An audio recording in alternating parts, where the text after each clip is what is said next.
देवपुर में हर कोई एक नियम जानता था। पुराने बरगद के पेड़ के पास पाई जाने वाली लाल चूड़ियों को कभी मत छुओ। किसी को याद नहीं था कि चेतावनी किसने शुरू की थी।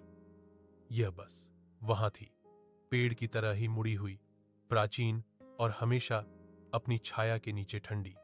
अनन्या हंसी जब उसने कहानी सुनी। वह 10 साल बाद गांव लौट आई थी। शहर में पली बढ़ी और संशयवादी थी। अंधविश्वास उसे उबाऊ लगते थे। अपनी दूसरी शाम को बरगद के पेड़ के पास से गुजरते समय उसकी नजर कुछ पर पड़ी। जमीन पर लाल कांच की चूड़ियों का एक जोड़ा पड़ा था, जो टूटा नहीं था और ऐसा चमक रहा था मानो अभी अभी खरीदा गया हो। वे छूने पर गर्म थे। अनाया ने उन्हें अपनी बैग में सरका दिया। उस रात उसने चूड़ियों की खनक की हल्की आवाज सुनी। वह जम गई। वह अकेली रहती थी। आवाज फिर आई धीमी, जानबूझकर छन छन।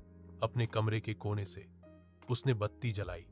कुछ नहीं, उसका बैग खुला पड़ा था। लाल चूड़ियां अब उसकी बिस्तर की मेज पर टिकी हुई थीं। उसने उन्हें बाहर नहीं निकाला था। अगली सुबह गहरे लाल निशान उसकी कलाइयों पर घूम रहे थे, जैसे चोट के निशान बिल्कुल वैसे ही बने थे जहां चूड़ियां बैठती।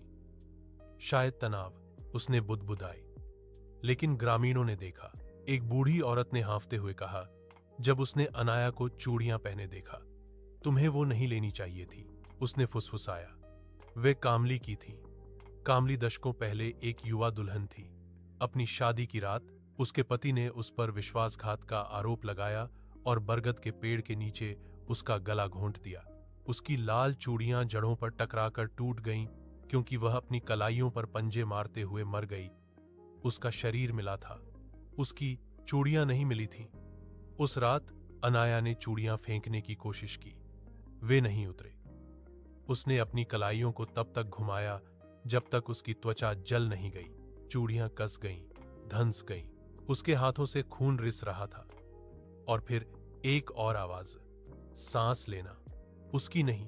दर्पण में उसके प्रतिबिंब के पीछे एक महिला फटी हुई लाल साड़ी में खड़ी थी। कलाई खुली हुई, आंखें काली और खोखली थी।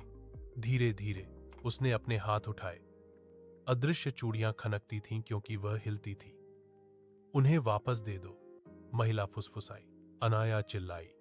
अगली सुबह ग्रामीण बरगद के पेड़ के पास जमा हुए।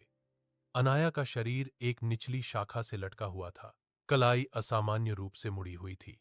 त्वचा फटी हुई और खून बह रहा था। पेड़ के नीचे लाल चूड़ियों का एक टूटा हुआ जोड़ा पड़ा था, जो आखिरकार टूट गया था।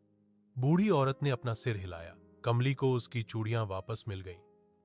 उस शाम जैसे ही सूरज डूबा, बरगद के पेड़ की जड़ों में कुछ नया चमक रहा था।